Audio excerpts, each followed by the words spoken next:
ঠিকই বলেছেন দুলাল সাহেব, সৎ পথে টাকা ইনকাম করা অনেক ভালো, কিন্তু সেই টাকার যখন ট্যাক্স ভ্যাট ফাঁকি দিবেন সেটা অন্যায়। আমি income tax officer Mohammad Masum বিল্লাহ।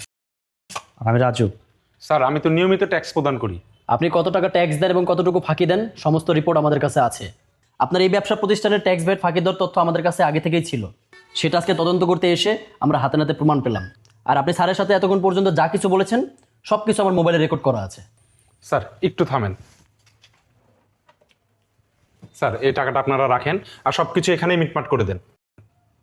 আপনি কি আমাদেরকে ঘুষখোর অফিসার মনে করেছেন? আপনি কি জানেন এই ঘুষ দেওয়ার অপরাধে আপনার কি শাস্তি হতে পারে? জেলে ভাত তো কখনো খাননি, জেলে ভাত খেলে ঠিকই সোজা হয়ে যাবেন। আমি এক্ষুনি পুলিশকে ফোন দিচ্ছি। স্যার এই কাজ করবেন না স্যার, আমি মূর্খ সূর্খ মানুষ, কি বলতে কি বলে ফেলেছি, আপনি আমাকে মাফ করে দেন স্যার। যাক, আপনি নিজে মুখে স্বীকার করলেন যে আপনি মূর্খ মানুষ, এটা শুনে খুব ভালো লাগলো। আর তা না হলে রাসেল স্যারের মতো একজন শিক্ষক মানুষের সাথে আপনি বসে বসে এরকম বেয়াদবের মতো কথা বলতে পারতেন না। আমরাও কিন্তু রাসেল স্যারের ছাত্র ছিলাম।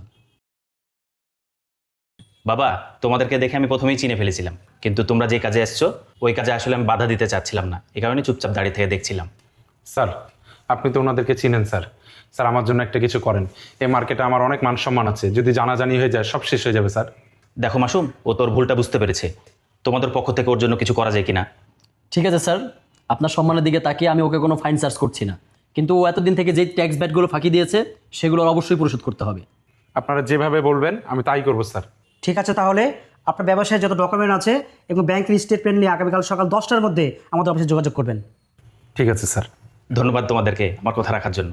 স্যার আপনি আমাদের গুরুজন মানুষ, আর আমরা যে পর্যায়ে আছি এটা শুধুমাত্র আপনার জন্যই সম্ভব হয়েছে স্যার। আর আপনার সম্মানের জন্য এতটুকু তো করতেই পারি স্যার।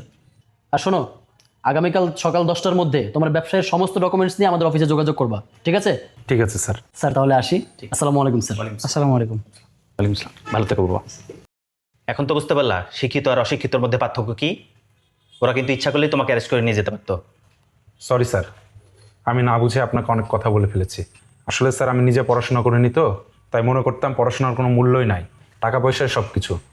কিন্তু স্যার আপনি আমার চোখ খুলে দিয়েছেন, আমি আমার ভুলটা বুঝতে পেরেছি স্যার। শোনো, তুমি তোমার জীবনে যা করেছো করেছো, তোমার তো 2টা সন্তান আছে, তুমি তাদেরকে সুশিক্ষায় শিক্ষিত করো, তারপর তারা লেখাপড়া শেষ করে চাকরি করুক কিংবা ব্যবসা করুক সেটা তাদের উপর ছেড়ে দাও। বুঝতে পেরেছো? ঠিক আছে স্যার। আর শোনো, ফ্যানটা তুমি রাখো, আমি কালকে এসে টাকা দিয়ে নিয়ে যাবো, ঠিক আছে? থামেন স্যার, যে আমাদের স্ক্যানার আছে এখানে টাকা দিলেই হবে। ঠিক আছে। আসসালামু আলাইকুম স্যার। ওয়ালাইকুম আসসালাম।